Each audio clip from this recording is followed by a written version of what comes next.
Morning all my dear student. Gurukul coaching centre के YouTube channel में आप सभी का स्वागत है। आज हम लोग एक्सरसाइज 3.5 के क्वेश्चन को देखेंगे। हम लोग पिछले वीडियो में 3.4 के क्वेश्चन को देखे थे, जिसमें 3.5 में हम लोग को बीजगणितीय विधि के हम लोग जो विधि है बीजगणितीय विधि का प्रतिस्थापन विधि, विलोपन विधि और वर्ग गुणनखंड विधि, तो हम लोग पिछले दो विधि को देख चुके हैं, प्रतिस्थापन विधि को और विलोपन विधि को। अभी हम लोग वर्ग गुणनखंड विधि को देखेंगे कि वर्ग गुणनखंड विधि में हम क्वेश्चन को कैसे सॉल्व करते हैं। तो वर्ग गुणनखंड विधि का इसमें भी तो वर्ग गुणनखंड विधि, किस विधि के बारे में हम लोग पढ़ेंगे? वर्ग गुणनखंड विधि के बारे में। वर्ग गुणनखंड विधि, गुणनखंड विधि के बारे में हम लोग पढ़ेंगे कि वर्ग गुणनखंड विधि से हम लोग कैसे क्या करेंगे, हल को ज्ञात करेंगे। तो वर्ग गुणनखंड विधि में हल ज्ञात करने के लिए आपको एक्स वाई का सूत्र होता है, जिस सूत्र के द्वारा हम लोग क्या करते हैं, मान को प्राप्त करते हैं। जैसे इसमें मान लीजिए दो समीकरण है, जैसे हम लोग जानते हैं कि दो चर वाले जो रैखिक समीकरण होता है उसका व्यापक रूप क्या होता है, a x plus B Y plus सी बराबर क्या होता है, 0 होता है। लेकिन ये पहला समीकरण होता है तो हम लोग पहचान के लिए इसमें क्या करते हैं, 1 लगा लेते हैं। a1x b1y और प्लस c1 बराबर 0 समीकरण है। फिर दूसरा ax प्लस by और प्लस c बराबर फिर क्या होगा, 0। ये समीकरण 2 लिखते हैं तो इसमें 2 पहचान के लिए हम लोग लगा लेते हैं कि ये दूसरा समीकरण का है। नहीं तो इसका व्यापक रूप क्या होता है, a2x plus b2y plus c2 बराबर क्या हो गया, 0। ये हमारा दो समीकरण हो गया। अब ये दोनों समीकरण का हम लोग क्या करते हैं, हल ज्ञात करते हैं। किसके द्वारा? वर्ग गुणनखंड विधि के द्वारा। और वर्ग गुणनखंड विधि से कोई हल कब ज्ञात किया जाता है, जब उसका अद्वितीय हल आता है तब। यानी जो समीकरण दिया रहेगा उस समीकरण से आपको क्या करना पड़ेगा, पहले a1 बटा a2 b1 बटा b2 और c1 बटा c2 का मान ज्ञात करना पड़ेगा। और मान ज्ञात करने के बाद अगर वो ऐसी स्थिति आता है कि इसका अद्वितीय हल होता है तो हम लोग क्या करते हैं, उसका मान हम लोग ये वर्ग गुणनखंड विधि के द्वारा ज्ञात करते हैं, और नहीं तो हम लोग क्या करते हैं, मान ज्ञात नहीं करते हैं। तो इस बात को हम लोग जब 3.2 एक्सरसाइज शुरू किए थे उस टाइम में हम लोग देखे थे कि a1 बटा a2 बराबर होगा b1 बटा b2, बराबर क्या मतलब होगा, तो क्या क्या होता है, इस चीज को हम लोग देखे थे। फिर एक बार बस शॉर्ट रिवीजन आपको हम करा रहे हैं। उसमें हम तीनों चीज को बताए थे, जिसमें संगत असंगत भी बताए थे, और उसमें क्या होगा, रेखा कैसे होगा, एक बिंदु पर प्रतिच्छेद करेगा, कि रेखाएं समानांतर होगी कि रेखाएं समपाती होंगी, नहीं वो ये सब बातों को भी बताया गया था। और साथ में तब ये भी बताए थे कि जब रेखाएं क्या होंगी, एक बिंदु पर प्रतिच्छेद करेंगी तो उसका अद्वितीय हल होगा, जब रेखाएं समानांतर होंगी तो उसका कोई हल नहीं होगा, और जब रेखाएं समपाती होंगी तो अपरिमित रूप से अनेक हल होगा। उसी चीज को यहाँ शॉर्ट में हम रिविजन आपको कर रहे हैं। अगर आप उस वीडियो को नहीं देखे तो एक्सरसाइज 3.2 का वीडियो उसको देखें, ठीक है। अब यहाँ पे है कि a1 बटा a2 और बराबर नहीं होता है b1 बटा b2। अगर हम मान निकाल रहे हैं और पा रहे हैं कि a1 बटा a2 बराबर नहीं है b1 बटा b2, तो क्या होता है, तो समीकरण युग्म का हल क्या होता है, अद्वितीय हल होगा। तो समीकरण युग्म का अद्वितीय हल होता है, क्या होता है, अद्वितीय हल होता है।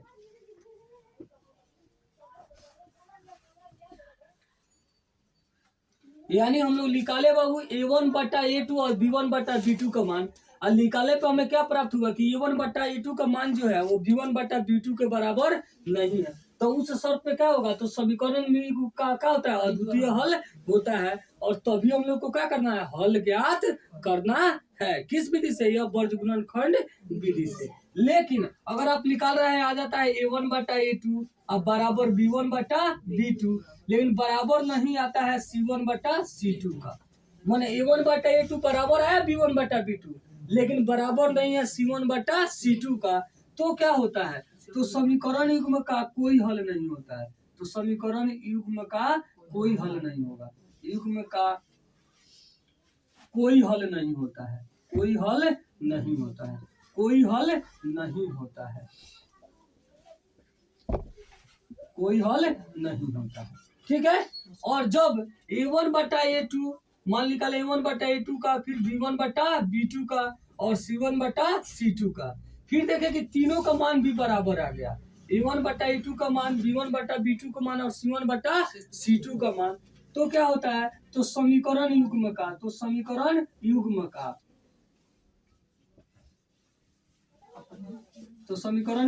का अपरिमित रूप से अनेक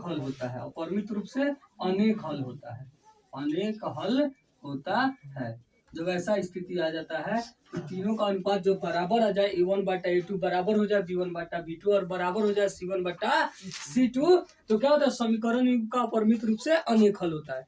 लेकिन वर्गगुणनखंड विधि में कहता है कि अगर अद्वितीय हल है तभी आपको क्या करना है, मान ज्ञात करना है। और जब अद्वितीय हल होगा तो क्या होता है बाबू, x और y के निकालने के क्या होता है, हमारा सूत्र होता है। जब अद्वितीय हल होता है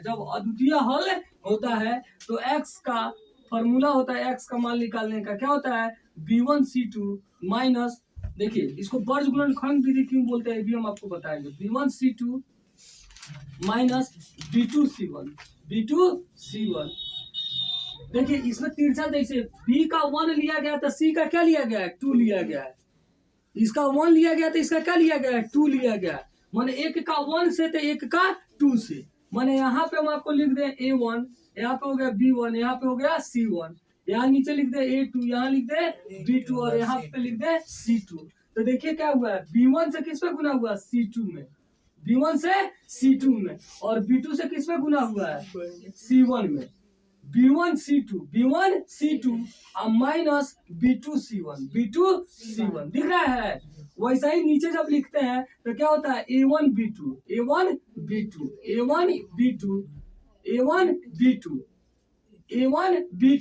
और A2B1 माइनस हो जाता है A2B1। इसीलिए इसको क्या बोलाता है, वर्गगुणनखंड विधि बोला जाता है। इसमें हम लोग त्रिय गुना करते हैं। देखिए क्या हुआ, B1C2 अब B2C1, नीचे जो लिखा रहता है क्या होता है, A1B2 और A2B1। ठीक है, तो इसको हम इसलिए बोलते हैं कौन विधि, वर्गगुणनखंड विधि। याद करने का एक और तरीका समझिए, देखिए x के मान में बाबू ऊपर पहले b होगा तब c होगा, क्या होगा, b होगा और c होगा। तो b में अगर 1 लेंगे तो c में क्या लेंगे, 2। अब b में 1 ले लिया तो b में लेंगे 2 और c में 2 ले लिया तो c में क्या लेंगे, 1। माने 1 ही 2 रहेगा, एक 1 रहेगा तो एक क्या रहेगा, 2। तो पहला b 1 रहा है और c 2 रहा है, तो माइनस जो होगा उसमें b 2 रहेगा और c 1 रहेगा। समझ में आया। फिर एक बार और समझिए, यहाँ पे जो x का मान निकालना है तो b और c के लेके निकालते हैं। जिससे पहले में b क्या रहता है, 1, तो b 1 है तो c क्या हो जाएगा, 2।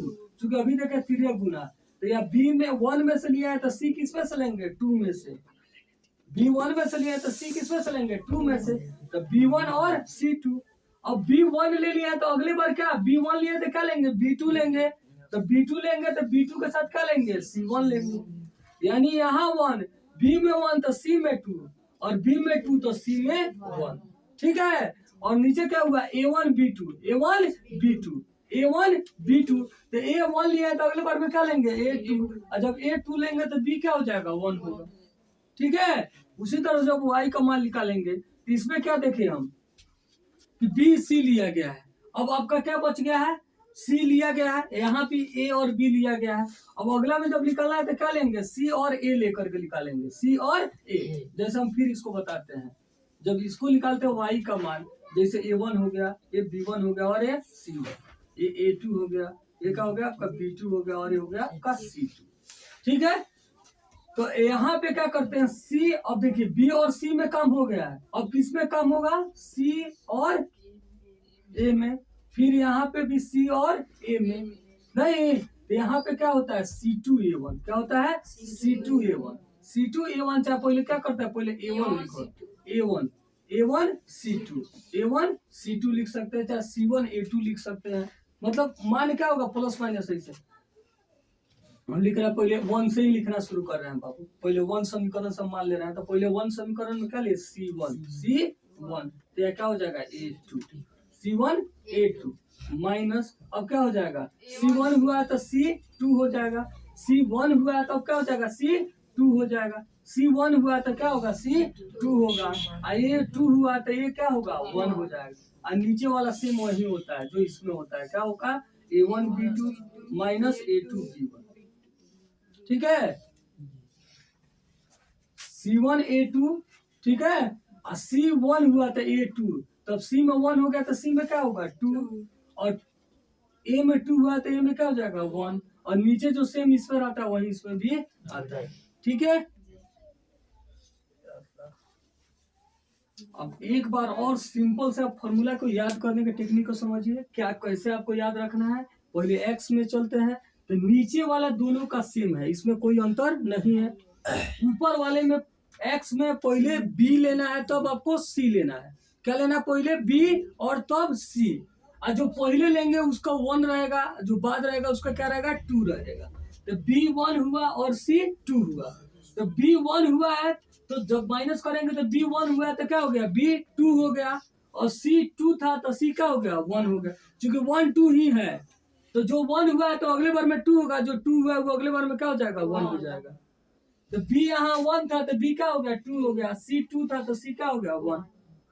अभी कैसे होगा यहाँ पे हम बताए भी थे आपको। और यहाँ पे क्या हुआ, A1 तो B2, तो A1 है तब क्या हो जाएगा माइनस A2 और B1। फिर यहाँ पे उसी तरह C1 है तो अगले बार में माइनस पे क्या हो जाएगा C2, और A2 है तो A क्या हो गया 1, और बच नीचे 1 हो गया क्या आपका A1 B2 minus A2 B1। अब इसी पे हम लोग क्या करना है, हम लोग को क्वेश्चन को बनाना है। अब आप लोग का जो पहला क्वेश्चन है उसमें स्पष्ट रूप से 3.5 का पहला क्वेश्चन बोला है कि निम्न रैखिक समीकरण के युग्मों में किसका एक अद्वितीय हल है, किसी का एक अद्वितीय हल है, किसका कोई हल नहीं है, या किसका परिमित रूप से अनेक हल है। अद्वितीय हल की स्थिति में, अद्वितीय हल की स्थिति में वर्ग गुणनखंड विधि से ज्ञात कीजिए। मतलब स्पष्ट रूप से इसमें भी बोल दिया है कि आपको जो इक्वेशन दिया है उस इक्वेशन से पहले आपको चेक करना है कि किसका अद्वितीय हल है, किसका कोई हल नहीं है, किसका परिमित रूप से अनेक हल है। अगर आपको ऐसी स्थिति आती है कि जब अद्वितीय हल है तब उसे क्या करना है, आपको वर्ग गुणनखंड विधि से ज्ञात करना है। अभी भी हम आपको जब बता रहे थे तभी समझाए कि इसमें क्या किया था, पहले चेक किया जाता है, अगर चेक करने पर उसका अद्वितीय हल आता है तभी हम लोग क्या करते हैं, हल को ज्ञात करना शुरू करते हैं। क्योंकि यह फॉर्मूला उसी के लिए है जब क्या होता है उसका अद्वितीय हल आता है, तब चूंकि यह अद्वितीय हल x का एक मान निकालेगा और y का एक मान यह निकालेगा। तो जब अद्वितीय हल होगा तभी इससे हम लोग क्या कर पाएंगे, हल ज्ञात कर पाएंगे। यानी इससे हम यह निष्कर्ष निकाले कि अगर कोई समीकरण देगा और बोलेगा कि वर्ग गुणनखंड विधि से हल ज्ञात कीजिए, तो सबसे पहले हम चेक करेंगे कि उसका अद्वितीय हल है या नहीं है। अगर अद्वितीय हल कैसे चेक करेंगे, तो A1 A2 B1 B2 और C1 C2 का मान ज्ञात करेंगे, और ज्ञात करने पर अगर A1 A2 बराबर नहीं होता B1 बटा B2 तब क्या होगा, समीकरण का अद्वितीय हल होगा। और जब अद्वितीय हल होगा तभी एक्स वाई के सूत्र से हम क्या करेंगे, उस एक्स वाई के मान को ज्ञात करेंगे। अगर इस दोनों में से कोई स्थिति में आएगा तो लिख के सिर्फ छोड़ देंगे, हल ज्ञात नहीं करेंगे। समझ गए लो। अब क्वेश्चन शुरू किया जाए, चलिए। तो हम लोग देखते हैं क्वेश्चन नंबर 1 को। क्वेश्चन नंबर अब 1 के 1 को, तो पहला समीकरण दिया है क्या बाबू कि x माइनस 3y माइनस 3 बराबर है 0, और 3x माइनस 9y माइनस 2 बराबर है 0। ठीक है, तो इसमें हम क्या करेंगे, पहले A1 A2 B1 B2 और C1 C2 लिखेंगे, उसके बाद उसका क्या करेंगे, मान को ज्ञात करेंगे। तो यहाँ पे A1 का मान यहाँ पे कुछ नहीं था, क्या है बाबू 1 है, तो A1 का मान कितना हो गया 1। अच्छा B1 तो जो हम लोग अभी देखे थे जो y के साथ होगा पहला समीकरण है, तो क्या होगा B1 होगा, और B1 का मान ये जो समीकरण होता है वो प्लस में होता है व्यापक रूप, यानी माइनस यानी उसका मान है, तो B का मान कितना हो जाएगा -3। फिर C1 का मान भी क्या हो जाएगा -3। फिर यहाँ देखेंगे बाबू तो A2 का मान क्या है 3, A2 का मान 3। अच्छा B2 का मान यहाँ पे क्या है -9, और C2 का मान कितना है -2। अब A1 A2 पहले हम निकाले थे, बोले थे ना कि पहले क्या करेंगे, A1 A2 B1 B2 C1 C2 ज्ञात करेंगे, तो A1 बटा A2 का मान निकालेंगे, A1 बटा A2।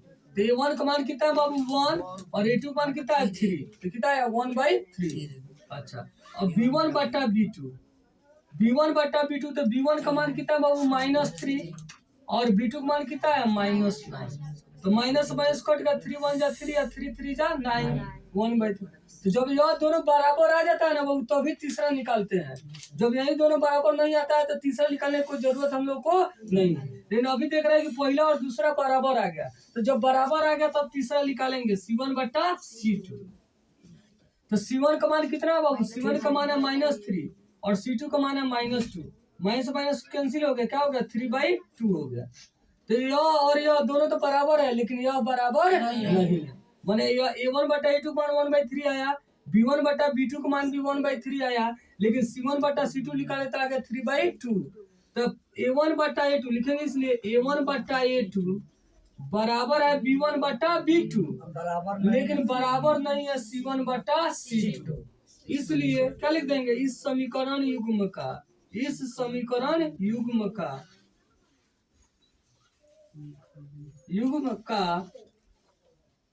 कोई हल नहीं होगा, कोई हल नहीं होगा। तो जब अब कोई हल नहीं होगा तो हम लोग को ज्ञात करने की आवश्यकता ही नहीं है। इसको स्पष्ट रूप से बोला गया है क्वेश्चन में कि आपको पहले जांच करना है कि कोई हल है या परिमित रूप से अनेक हल है या अद्वितीय हल है। और जब आता है ऐसी स्थिति की अद्वितीय हल है तब उसको आप वर्ग गुणनखंड विधि से क्या करना है, आपको हल ज्ञात करना है। तो इसका जब कोई हल ही नहीं है तो इसको ज्ञात करने की कोई आवश्यकता ही नहीं है। अब हम लोग देखेंगे इसके क्वेश्चन नंबर 2 को। क्वेश्चन नंबर 2 क्या है? तो क्वेश्चन नंबर 2 है 2x प्लस वाई बराबर है 5। तो इसको 5 को एक साइड में लेंगे, क्योंकि जो व्यापक रूप हमारा होता है ax plus B Y plus सी बराबर 0 होता है। बराबर में 0 रहना चाहिए, तो बराबर में जो है सबको एक साइड में कर लेंगे। हम कर लेंगे 2x प्लस वाई, अब प्लस 5 इधर आएगा तो क्या हो जाएगा -5 बराबर 0। ये हो जाएगा हमारा समीकरण 1। फिर लिख लेंगे बाबू यहाँ a1 का मान, तो a1 का मान क्या हो जाएगा 2, ठीक है। b1 का मान, तो यहाँ पे y के साथ कुछ गुना नहीं कर रहा तो क्या है 1 है, और c1 का मान कितना होगा बाबू -5, ठीक है। फिर देखते हैं दूसरा समीकरण। तो दूसरा क्या है 3x प्लस 2y बराबर है 8। क्या है? बराबर है 8। तो 3x प्लस 2y और प्लस 8 इधर आएगा तो क्या हो जाएगा -8 बराबर 0। इसको क्यों इस साइड में ले रहे हैं? क्योंकि हमारा जो व्यापक रूप होता है क्या होता है ax plus by plus c बराबर होता है 0। यानी क्या होना चाहिए, बराबर सिर्फ 0 रहना चाहिए। तो उसके अलावा जो भी है सबको एक साइड में ले लेंगे। तो ले लिए ना जी। तो प्लस 8 के पहले कोई साइन नहीं था तो प्लस था, इधर आया तो क्या हो गया माइनस। अब फिर मान लिख लेंगे यहाँ। तो ये दूसरा समीकरण है, तो ये क्या हो जाएगा बाबू a2 का मान, a2 का मान क्या हो जाएगा 3। ये हो जाएगा आपका b2 का मान, b2 का मान क्या हो जाएगा 2, और बाबू ये हो गया c2 का मान कितना हो गया -8, ठीक है। फिर हम लोग क्या करेंगे, क्या बोला गया पहले a1 बटा a2 फिर b1 बटा b2 ये निकालना है पहले आपको। तो a1 बटा a2, तो a1 का मान कितना है बाबू 2 और a2 का मान कितना है 3, तो कितना आ गया 2/3, ठीक है। फिर निकाले b1 बटा b2 तो b1 का मान कितना है बाबू, तो b1 का मान 1 और b2 का मान समझ में आ रहा है जी। तो b1 का मान 1 और b2 का मान 2। तो यह देख रहा है 2/3 आई 1/2 है, तो बराबर है नहीं है। यह माने यह मान निकाले तो 2/3 आया और यह मान निकाले तो 1/2 आया, तो ये बराबर नहीं हुआ। जब बराबर नहीं हुआ तो यहाँ पे लिखेंगे, इसलिए लिखे चूंकि a1 बटा a2 बराबर नहीं है b1 बटा b2, इसलिए क्या होगा इस समीकरण युग्म का क्या होगा बाबू अद्वितीय हल है। युग्म का अद्वितीय हल है। तो जब अद्वितीय हल है तब आपको बोला गया है कि क्या कीजिए, आप x और y के फॉर्मूला का उपयोग कीजिए और उपयोग करके मान निकालिए। तो x का फॉर्मूला क्या होता है बाबू, तो हम लोग को देखे b1 c2 अब b1 हुआ तो क्या हो जाएगा b2 और c2 है तो क्या हो जाएगा c1 और बटा a1 b2 तो क्या हो जाएगा a2 b1। ठीक है।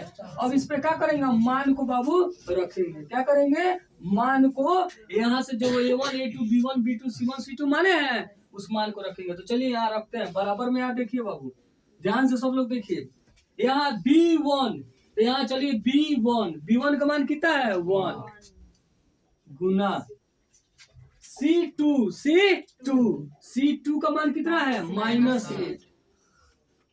फिर यहाँ फॉर्मूला में माइनस है तो फॉर्मूला का माइनस। फिर क्या है B2 का मान कितना है 2 गुना C1 का मान कितना है -5 बटा A1 का मान कितना है बाबू 2 गुना B2 का मान कितना है 2 माइनस है तो माइनस। फिर A2 ध्यान दीजिए सब लोग, A2 का मान क्या है 3 गुना B1 का मान कितना है 1। ठीक है। अब बाबू आगे अब यहाँ पे हल कर देंगे। अब यहाँ देखिए माइनस है और यहाँ इसके पहले कुछ है तो क्या है प्लस है, तो प्लस माइनस गुना होता है तो क्या होता है माइनस, और 8 कम कितना हो गया 8। अब यहाँ देखते हैं बाबू, यहाँ भी माइनस और यहाँ भी माइनस, तो माइनस माइनस गुना में है, यह गुना में है तो माइनस माइनस गुना होकर क्या हो गया प्लस, और 5 दूना 10। फिर नीचे देखते हैं बाबू, तो नीचे क्या हो जाएगा आपका, नीचे तो 2 दूनी 4 और माइनस 3 एकम 3 हुआ ना जी। अब 10 और 10 बड़ा है, 10 को पहले प्लस है तो प्लस ही होगा, तो प्लस तो हम लोग पहले लिखते नहीं है। और 10 में 60 का तो क्या हो गया 2, और 4 में 3 का तो क्या हो गया ये 2 बटा 1 यानी क्या हो गया 2 हुआ ना जी। यानी x का मान हम निकाल लिए। अब y का मान निकालेंगे, फिर y का सूत्र लिखेंगे।